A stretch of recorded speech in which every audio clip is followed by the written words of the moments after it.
അപ്പോൾ നമ്മൾ ഇന്ന് നിൽക്കുന്നത് തിരുവനന്തപുരം പുളിമാത്തുള്ള ചട്നി മാമി റെസ്റ്റോറൻറ്റിലാണ്. ഇത് നമ്മുടെ സ്വന്തം വഴിയോര കടയുടെ വെജ് വേർഷനാണ്.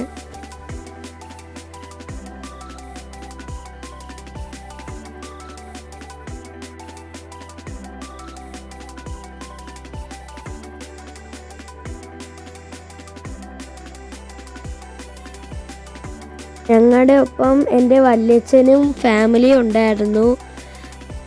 ശബരിമലയ്ക്ക് പോകാൻ നേരത്ത് ഇവിടെ കയറിയായിരുന്നു. ഫുഡ് ഇഷ്ടപ്പെട്ടത് കൊണ്ടാണ് ഫാമിലി ആയിട്ട് വരാൻ തീരുമാനിച്ചത്. ഇതിൻ്റെ തൊട്ടപ്പുറത്ത് തന്നെയായിട്ട് ഒരു ചെറിയ ഗാർഡനും കൂടിയുണ്ട്. അതൊക്കെ രാത്രി വരുമ്പോൾ ആ LED ലൈറ്റ്സൊക്കെ ഈ മിന്നുന്ന അത് ഒരു പ്രത്യേക ഒരു വ്യൂ ആണ്. Must try. നമ്മളെ റിലാക്സ് ആക്കുന്ന സ്റ്റേജിലാക്കും. പിന്നെ മസ്റ്റ് കം.